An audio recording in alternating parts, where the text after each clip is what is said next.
अस्सलाम वालेकुम नाजरीन, मैं हूं मोहम्मद अब्दुल हकीम। 7H न्यूज़ में आपका इस्तकबाल है।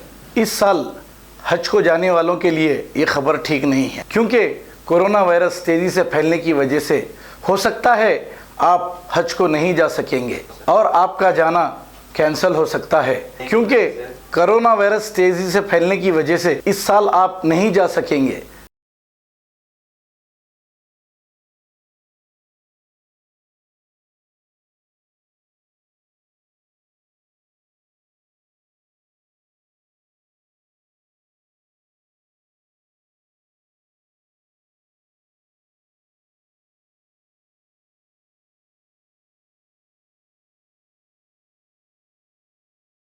A1 टाउनशिप की एक और नई पेशकश। जहांगीर पीर दरगाह से 2 किलोमीटर पहले मल्टीनेशनल कंपनीज के करीब, जो कि बिल्कुल आबादी से लगा हुआ, बेंगलोर हाईवे से सिर्फ 5.5 किलोमीटर, बीटी रोड से लगा हुआ, तमाम डेवलपमेंट के साथ 5,50,000 में 100 गज का प्लॉट। A1 टाउनशिप में आपका ये छोटा सा इन्वेस्टमेंट आपका और आपके बच्चों का मुस्तकबिल बदल सकता है। आज ही तशरीफ लाएं और A1 टाउनशिप के इस प्रोजेक्ट से फायदा उठाएं। Office at pillar number 235 opposite fisheries department, Rajendra Nagar, Hyderabad. खबर है शहर की, खबर है गाँव की, खबर है सारी दुनिया की। 7H न्यूज़ पसंद आए तो लाइक कीजिए, शेयर कीजिए और सब्सक्राइब करना ना भूलें। 7H न्यूज़, आपकी आवाज।